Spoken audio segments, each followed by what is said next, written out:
est à Monsieur Olivier Falorni. Monsieur le ministre de la Justice, Jean Mercier a 88 ans. Il est gravement malade et cela fait 5 ans que ce vieil homme est traité comme un criminel. Pour avoir accompli un geste de compassion, un acte d'amour à l'égard de son épouse de 83 ans, qui le suppliait d'abréger les souffrances insupportables d'une vie qui n'était plus qu'une survie. Alors oui, après 55 ans de mariage, M. Mercier a accepté d'aider sa femme à décapsuler les médicaments nécessaires pour qu'elle s'éteigne dans l'apaisement. Condamné en première instance pour non-assistance à personne en danger, Jean Mercier avait finalement été relaxé en appel le 10 novembre dernier au grand soulagement de ses proches. Or, nous avons appris avec stupeur, il y a quelques jours, que le ministère public, en l'occurrence le parquet général de Lyon, décidait de se pourvoir en cassation contre cette relaxe. Cela signifie donc que cet homme de près de 90 ans, malade, usé et épuisé, va devoir subir à nouveau, pendant des mois, voire des années, cette infernale mécanique judiciaire.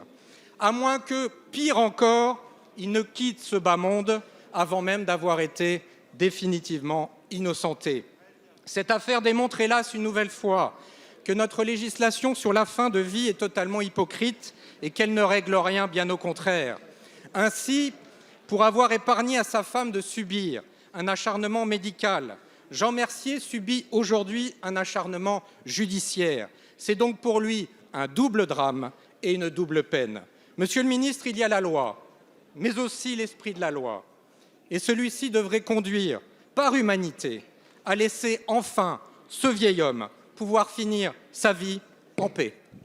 La parole est à Monsieur Jean-Jacques Urvoas, garde des Sceaux, ministre de la Justice. Oui, monsieur le Président, monsieur le député Olivier Falorni, il y a la loi et il y a l'esprit de la loi. Sur l'esprit de la loi, je crois que chacun d'entre nous peut avoir une opinion personnelle sur cette douloureuse affaire. Sur la loi, monsieur le député, vous avez voté en 2013, l'Assemblée nationale, le Sénat, ont voté un texte qui interdit aux gardes des Sceaux de donner des instructions individuelles sur les affaires. C'est même d'ailleurs dorénavant l'article 30 du Code de procédure pénale. Il va donc de soi que le parquet général de la Cour d'appel de Lyon ne m'a pas informé de sa décision de former appel. Quels sont les faits? Les faits sont simples et vous les avez très justement répétés. 1. Le tribunal correctionnel s'est prononcé sur le chef de non-assistance à personne en danger.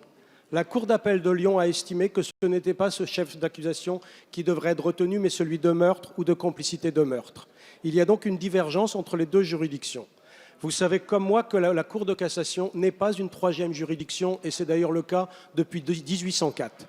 Donc la Cour de cassation, la chambre criminelle de la Cour de cassation, va se prononcer simplement sur la qualification des faits, savoir si les procédures se sont déroulées dans le strict respect de la légalité. Cela peut être frustrant pour ceux qui mènent un combat comme vous sur le droit de vivre ou de mourir dans la dignité, mais ça ne sera pas le propos de la chambre criminelle de la Cour de cassation, qui ne se prononcera que sur la qualification de droit. Merci.